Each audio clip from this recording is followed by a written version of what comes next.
Live from Fargo and serving you on TV, online, and on the go. This is Valley News Live at 6.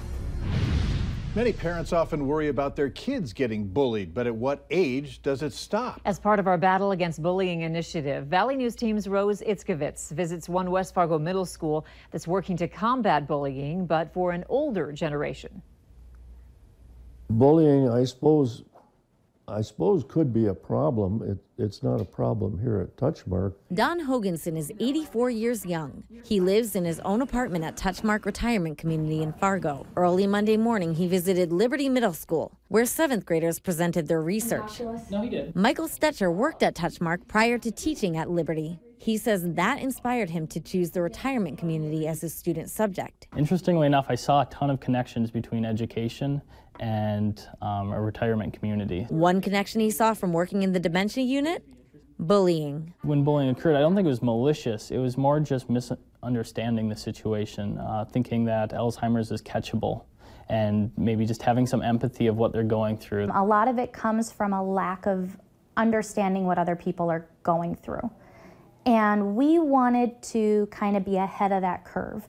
We don't see bullying necessarily as an issue. But the students' perspectives of the folks they observed was different. Everyone there is very nice. I think it's just they form cliques, just like middle school.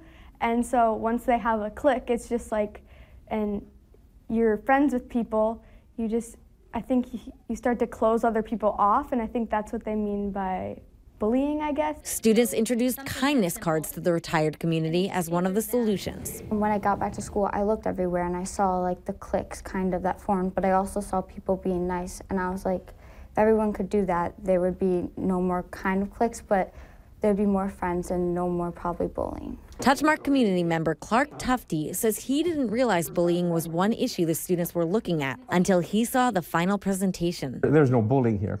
But, you know, we could fall to impatience when people don't hear it the first time, or when they ask the question, you know, they just asked it 5 minutes ago, and now they're asking it again. But he says, thanks to the students, even he came away with a new understanding. Rose Itzkovitz, Valley News Live. 7th grade teacher Michael Stetcher says he and 3 other teachers worked with 90 students, teaching them to problem solve for various companies. They researched several other topics in addition to bullying. There's going to be a chance for rain later this week, but we're looking at warmer weather right now. It looks like weather for baseball to me. Let's get the very latest from Hutch on tonight's weather planner. Hutch? Yeah, baseball, softball, even anything outdoors. A walk in the park, perfect tonight. 70s and low 80s across the region with very light winds. It's absolutely beautiful across the region. Now, central parts of the Dakotas, some thunderstorms firing up in the heat of the day, mainly in the Bismarck area and points south. Now, our southern and western portions of Stutsman County seeing some thunder showers there, just south of Medina, not far from you in Gackle and Cullum. Here's a look at the ball players right now. Temperatures slipping down into the 70s as we go through the late evening hours. The wind stays light. We'll see a few clouds, and that'll be about the extent of it. Looks dry up in the northern valley as well. Now it gets hotter, more humid, and a chance for storms as we go through the remainder of our work week, and the holiday weekend outlook has a few hiccups in it as well. I'll go over all of that here in just a moment. A reason to stick around for the weather. I hope so. Thanks. Yeah. A Fargo man is behind bars after a SWAT team surrounded his home early this morning.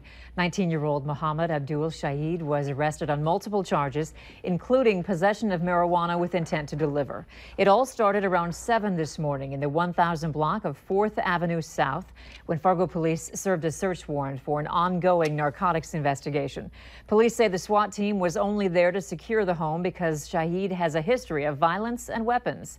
Officers found 3 firearms, around 10 pounds of marijuana, drug paraphernalia, possible heroin and meth, and about $6,000 in cash. More charges could be filed in the case.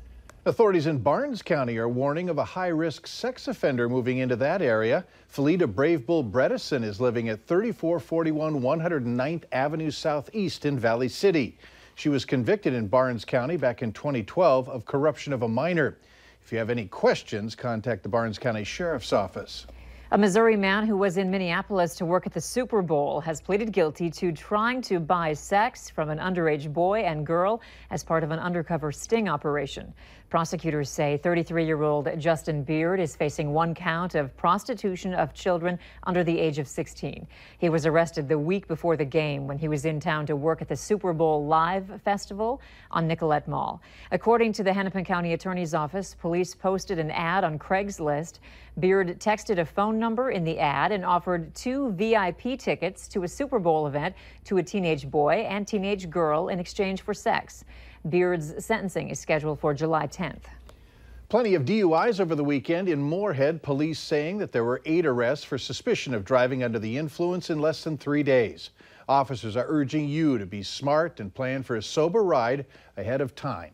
They say that Minnesota sees the majority of serious injury and fatal crashes summer days between Memorial Day and Labor Day weekend. Now, police want drivers to stay safe on the roads to avoid becoming another statistic. School safety is on the minds of many across the nation following yet another mass shooting. But one school district in our area is being recognized as one of the safest in the U.S. Ellendale has been named the safest school district in North Dakota by Niche.com. Students say the small town environment is a key factor in feeling safe. There has never been a mass shooting in North Dakota, but administrators say they prepare their staff to do everything possible to prevent a tragedy from happening. Well, Ellendale's fortunate we still have policing in Ellendale, so we're not as remote as some other North Dakota communities. But you know, our law enforcement team of 2 is probably only 5 minutes away. School officials say while taking physical safety precautions is important, schools should also focus on addressing behavioral issues.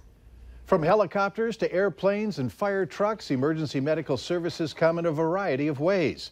This week is the perfect time to say thank you. As part of Emergency Medical Services Week, residents are getting the chance to meet the men and women who respond to the sick and injured. FM Ambulance, Fargo Police, Sanford Air Med, and Fargo Fire Department are all at a family-friendly event right now until 7 p.m. Families will also get to go inside emergency vehicles like FM Ambulance and the Sanford Helicopter. The event is a way for everyone to meet the people that make a great EMS system in the community. It's an open house, so folks can come out and they can see the aircraft we use at Sanford Air Med and the ambulances we use at FM Ambulance. Especially little kids might be apprehensive of emergency work. The vehicles might be scary to them, and this is an opportunity for them to come and look at things when it's a non-threatening way. FM Ambulance, Fargo Police, Sanford Air Med, and Fargo Fire Department will all be at this family-friendly event, as I said, until 7 o'clock. Later on Valley News Live at 6, avoiding travel trouble along North University in Fargo. Up next, a visit full of emotion for Vietnam veterans from the Red River Valley.